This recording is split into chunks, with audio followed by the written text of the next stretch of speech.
Year 12, oxidation number.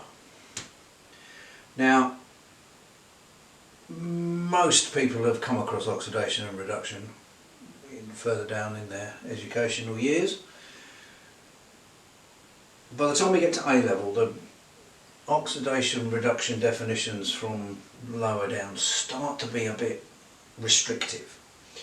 Now the original two are these two at the top here. So if you're talking in terms of oxygen, yeah, this is one of those videos where you might want to stop and make some notes after you've listened to me. The definition in terms of oxygen, an element gains more oxygen than it had. The reduction version is the complete opposite, so it loses oxygen that it actually had. Hydrogen is just the flipped version, so the element loses hydrogen its oxidation, gains hydrogen its reduction. Now that works for really simplistic reactions, such as magnesium reacting with oxygen. You can detect that the magnesium has gained oxygen, become magnesium oxide, that's oxidation. But once you start to get in more sophisticated systems, those things rarely play a part. They do have a role to play at A level, but it's much less often because of the other two. Now, most people are familiar with oil rig. When you're talking in terms of electrons, oxidation is losing, reduction is gaining when you're talking about electrons. Now, in systems where it's really obvious what's going on in terms of electrons, like you're looking at half equations, you can tell whether the half equation is an oxidation or a reduction. But it gets a little bit more difficult when you have whole compounds. So once you start talking about whole compounds, it starts to get more tricky. But at A level we have a fourth definition. The fourth definition is a definition involving a concept called oxidation number, which is what this video is about. So much of this video will be about assigning oxidation numbers. So we need to go through how to do that. Now, what is an oxidation number? Now, I'm not really ever taught what oxidation number is. We only ever really focus on calculating what it is and then doing things with it. I looked it up and I found this definition, right, which I'm sure you can read. Oxidation number of an atom is the charge on the atom after ionic approximation of the heteronuclear bonds. And there's my cat. I just looked at that and went, really? What an overcomplication. I'm sure it's fine for people who want all that kind of stuff. But for us at A level, definition, don't go there. Just focus on getting the oxidation number assigned correctly, which is what we're going to do from now on. So we're going to go to that and we're going to get on with it in a practical way, but I need to get the board ready for that, so I'll see you in a second. So like I just said, there's a series of rules. We'll go through the rules, we'll do a couple of examples or a few examples with each one, and eventually you'll be equipped to assign oxidation numbers to a whole range of compounds. Rule number one, all elements, now I've written in their standard states, actually they don't even have to be in their standard states, it just means elements as you find elements have an oxidation number of 0, it's kind of like the starting point. So piece of magnesium metal, 0 oxidation number, titanium metal, 0 oxidation number, oxygen goes around as O2, still 0, neon, noble gas, still 0. Phosphorus, you may not know, phosphorus exists as little groups of 4, still 0 as an oxidation number, because these are all elements off the periodic table, not in a compound with anything else. So once you get into compounds, you've got to get into thinking about how you do the assigning. So all elements directly lifted off the periodic table, 0. Rule 2.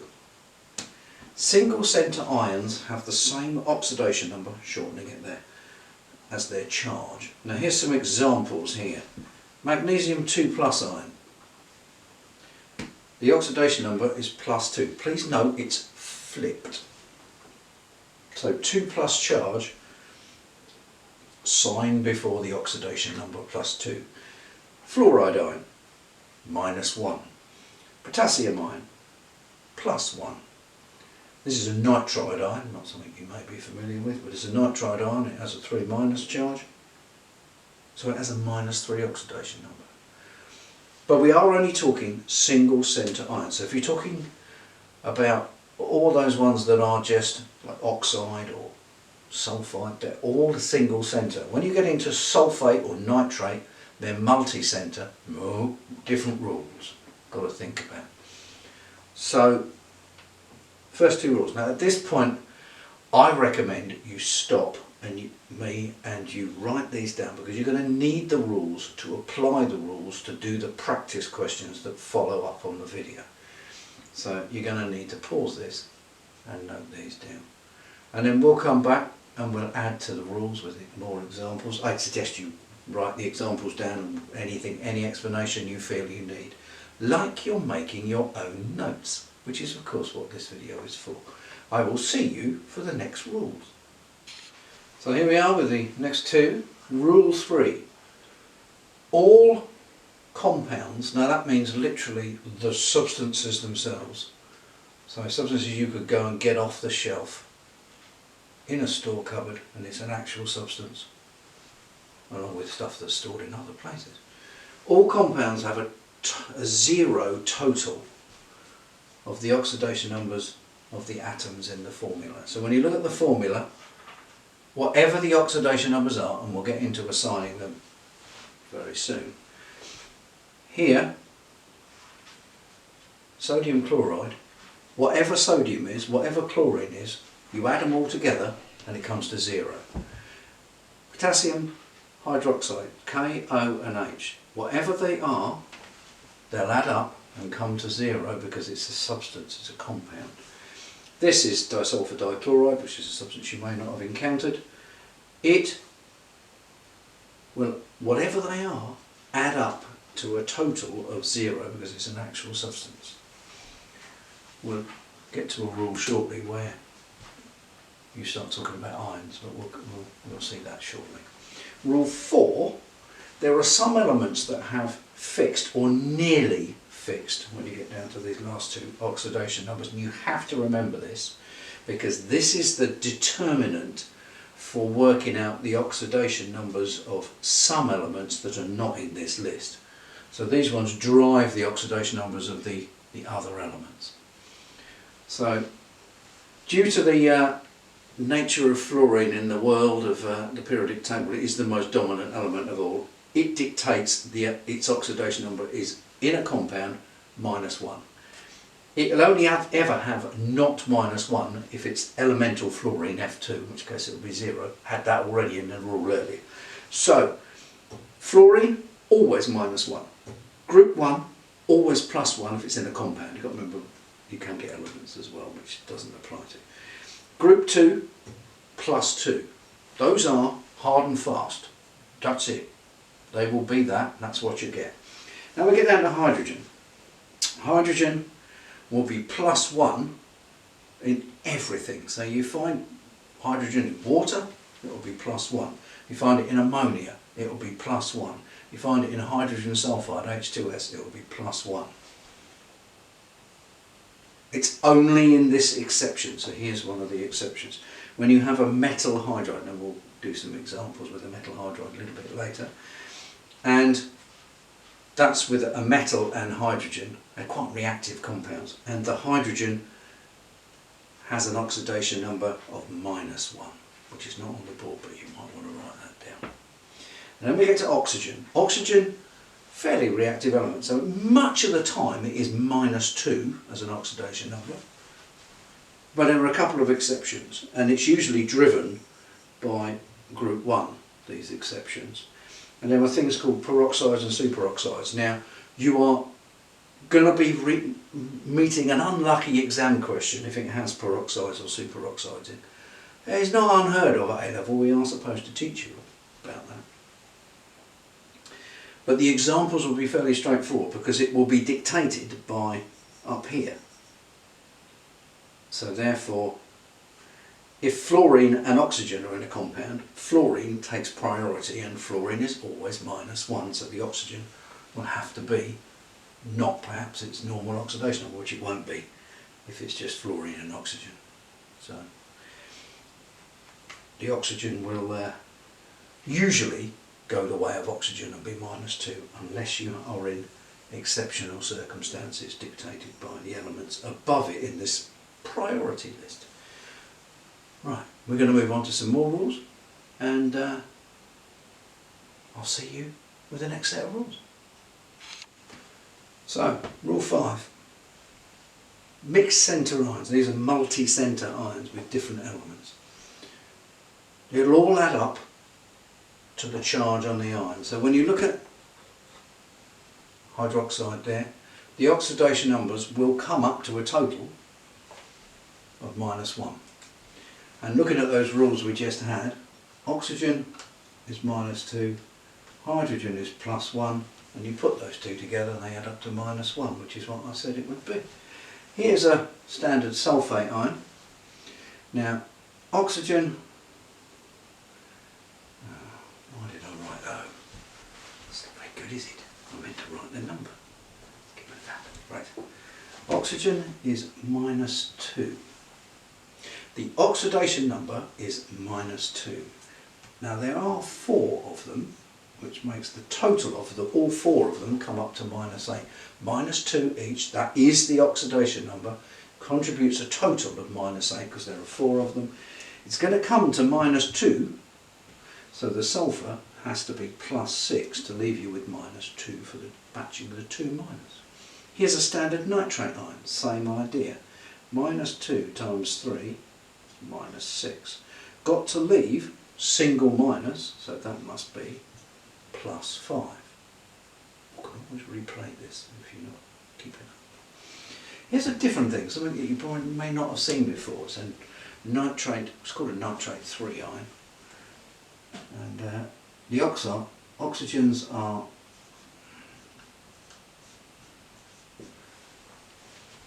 two lots of -2, -4, got to leave -1, so that has to be +3, hence the name nitrate 3. This is nitrate 5. This is actually called sulfate 6. This is manganate. 4 lots of oxygen. -2 times 4, -8. That means the manganese must be, are you with me? Do you know what I'm going to say? +7. So it goes under the name of manganate 7. We'll cover the naming of things in a moment. It's one of the other rules. So there they are, totalling up +5, -6, -1, +6, -8, -2, -2, -2, +1, -1, +3, -4, -1, +7, -8, -2. But don't ever forget, -8 is not the oxidation number of oxygen. The oxidation number is -2. It just happens to be present 4 times, or 3 times, or 4, and so on. Going to go on to rule 6. See you in a moment.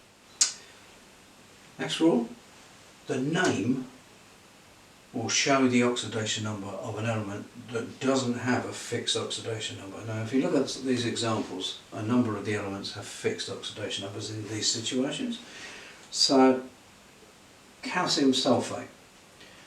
Calcium is going to be +2, oxygen is going to be -2, 4 of them. That makes the sulfate +6.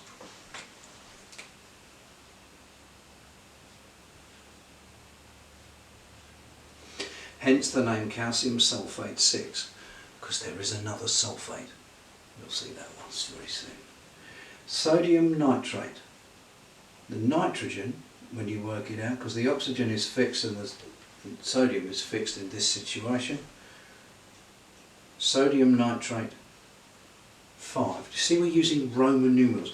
Now if you don't know your Roman numerals, you need to go and look that up. You don't need to go massively on the Roman numerals.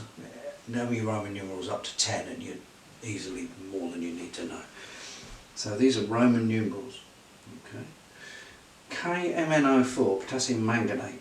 Now when you look at that, potassium is fixed, oxygen is fixed. Because of the situation, the oxygen is not paired up only with potassium, it's got manganese as well. Same situation there, it's got nitrogen to allow the oxygen to stay at -2. The manganese is +7, so it's potassium manganate 7, VII is 7. And then these are a series of halogen compounds. the potassium and the oxygen have fixed values in these, so they're all called potassium chlorate, but this is potassium chlorate.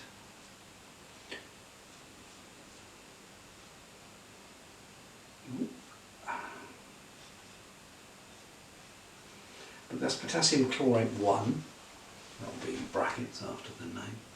This will be potassium chlorate 3, potassium chlorate 5, potassium chlorate 7. This is because that is the oxidation number to chlorine. Chlorine does not have a fixed oxidation number when its hand is forced by potassium and oxygen. So there's some examples of rule 6. We've not got very far to go with the rules, and then we can set you free on doing some examples after I've done a few. But I need to get the next rule ready. See you in a moment. We've had all the major rules. These are just wrapping up the last two things. We've mentioned both of these things already, but I just want to make sure they're nice and clear and you've written them down. Rule 7. Oxidation number of an element is for each individual atom. It is not a total for all the ones that are the same. So when you look at this, the oxidation number of oxygen is -2. It is not -8. I do see that mistake written a lot by people. You need to not do that. So potassium is +1, the manganese is +7, which is the one you end up working out. You need to know it's -8 as a contribution, so don't get mixed up between the contribution of all the atoms that are the same and the oxidation number of an individual one of those atoms that are there more than once. Hence it's -2, because it's important when you're using oxidation numbers to have the right value. Rather than this value, you need this value. And finally, something I said right at the beginning of the little table, when you're talking about oxidation numbers, oxidation is an increase in the oxidation number, reduction is a decrease. Kind of makes sense. Oxidation, increase in the oxidation number, reduction does take it down, it reduces it. That's the rules. I'll do a few examples, and then you can get on to doing some yourself and assigning some oxidation numbers and see how you get on. I'll see you with the examples. So just run through a few examples.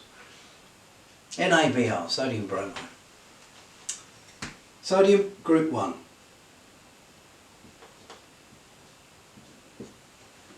+1.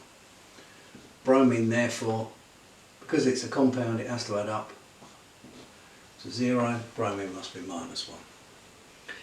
Lithium sulfate. Li +1. Oxygen -2. Now there are 4 of those, so it contributes -8, but it is -2. And therefore when you do the sorting out what the sulfur is going to be, there are 2 lithiums, so they contribute +2 in total, but +1 each. And that makes the sulfur +6. And you have an equal sign probably between each one of those just to make it look a little better. There we are. Okay, next one, water. Not too difficult. So hydrogen +1, oxygen -2. Kind of just the rule when we were saying some had fixed oxidation numbers. And there were 2 of those, +2 -2. Equals it out, it comes to 0 for a compound. Nh3 Ammonia Hydride. This is not a metal hydride because nitrogen isn't a metal. So hydrogen is +1. There were 3 of them, so all 3 of those hydrogens together contribute +3. That means the nitrogen has to be -3. Nitrogen is one of those elements with all manner of oxidation numbers, like chlorine does the same thing, sulfur does the same thing. And here we have some sulfur compounds, sulfur dioxide,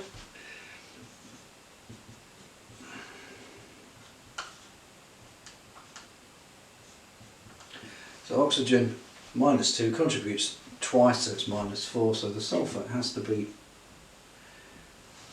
that's a disaster. I wrote the wrong number. Hang on, let's write the correct number. -4, that has to be +4. Right.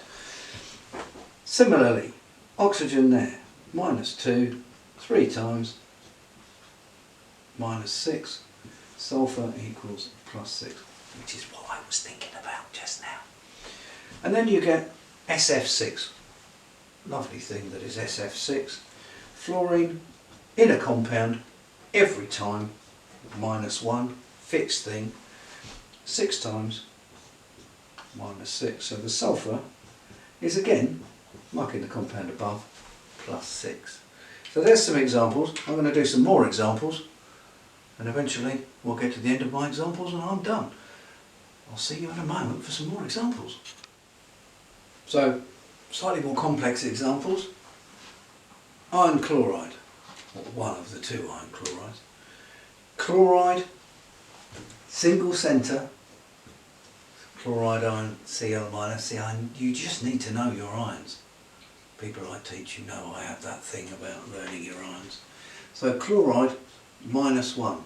There were 3 of them, so that makes chlorine 3 times, therefore that has to be +3.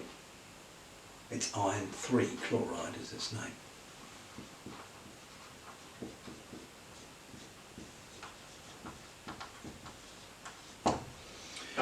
Now, here's an opportunity to meet one of my cats in a moment, because I should go and grab hold of it if it keeps kicking stuff around up there. But ruthenium, to be a silver metal, I know very little else about it. But we can do its oxidation number in ruthenium oxide. Now, oxide, -2. There are 3 of them, so that contributes -6. So that means that the rutheniums have to contribute +6 because it's a compound.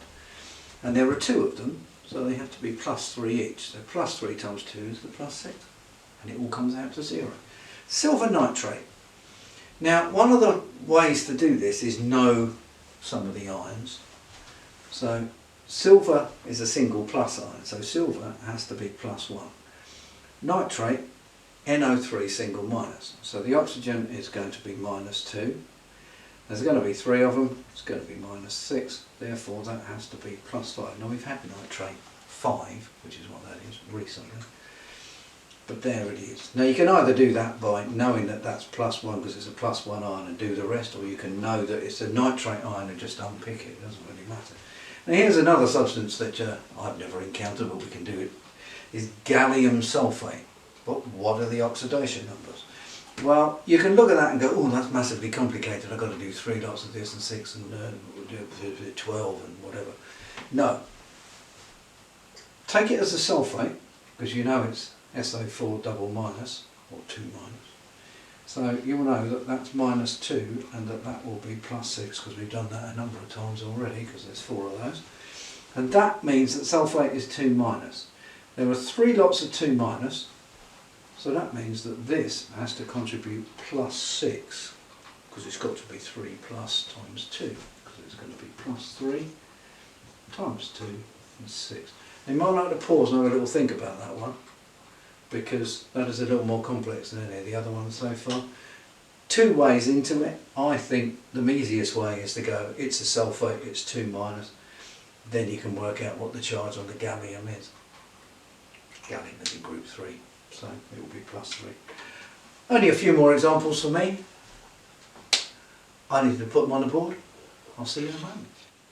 So here's, well, quite frankly, all manner of oddities mixed in with a couple of normals.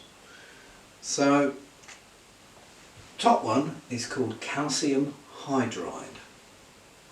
It's a metal hydride. So calcium's in group 2, it'll be +2. The hydride contribution therefore has to be -2. But there are 2 of them, so they are -1. Hydride,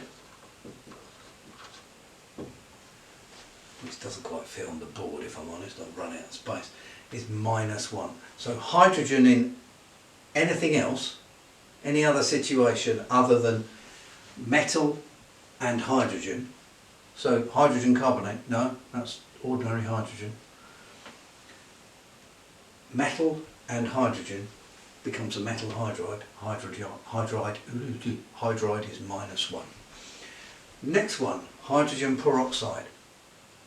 Peroxide, watch the word. Hydrogen, fixed oxidation number. In that list of priority it was above oxygen in terms of, you know, doing what it wants to do. Hydrogen is +1. 2 of them contributes +2. So the oxygen has to contribute -2. Oh, you go, oh yeah, oxygen is -2. No, because there are 2 oxygens contributing in that. So the oxygen is only -1. And that's the difference between oxide and peroxide. Oxide is -2.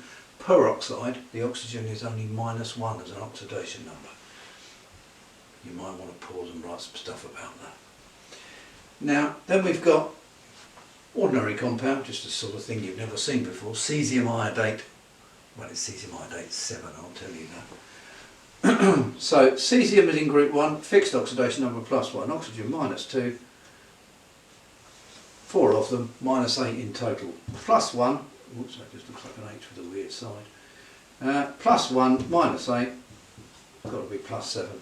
We mentioned that kind of thing before. So, NH4Cl, ammonium chloride. Now you need to know that NH4 means it's going to be an ion.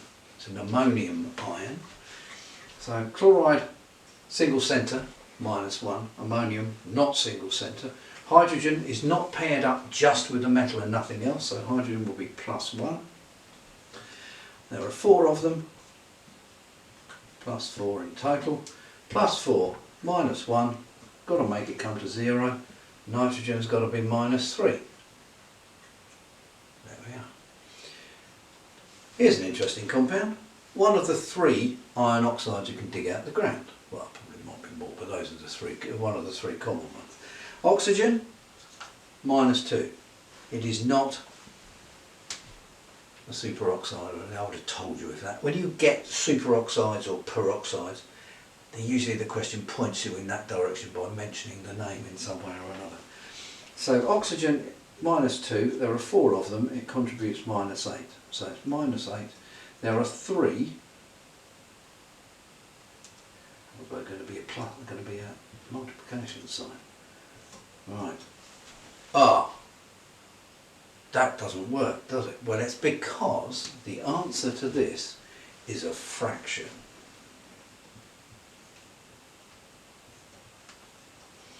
+2 2/3.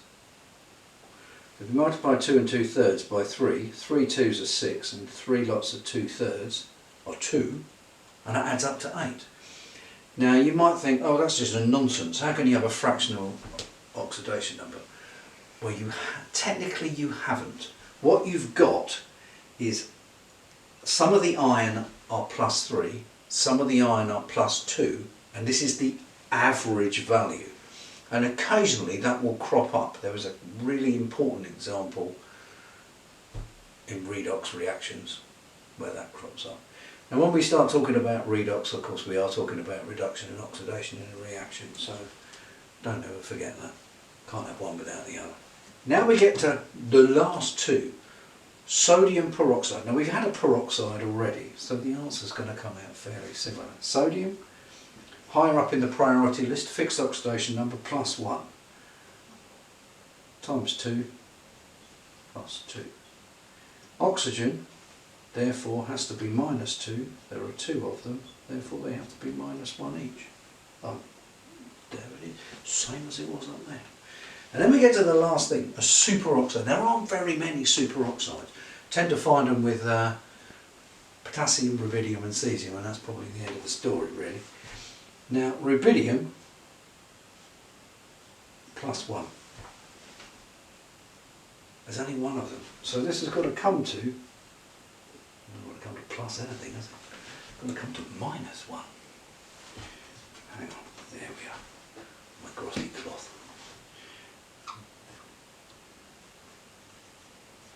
It's got to be times 2. Oh no. It's going to be minus 0.5. Because 0.5 times 2 is 1, and it's minus, so it's minus 1. And it's not minus 0.5. It's a mixed oxidation state. Turns out one of them is minus 2, the other one is 0. And that's it. I'm sorry, that's not right. One of them is 1, one of them is 0, and that's the average of the two. Got that wrong.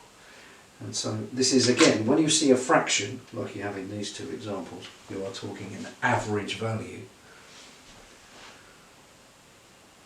Horrific moments, I think, those two, because they tend to throw people. So don't be going, ooh, I've got a fraction, I've done it wrong. Just think and be careful, and then you should get it right. That's the end of my little list of going through some examples. There's now time for you to have a go, and the answers will be there for you to check your answers shortly afterwards. I haven't typed them up yet, but I will do soon.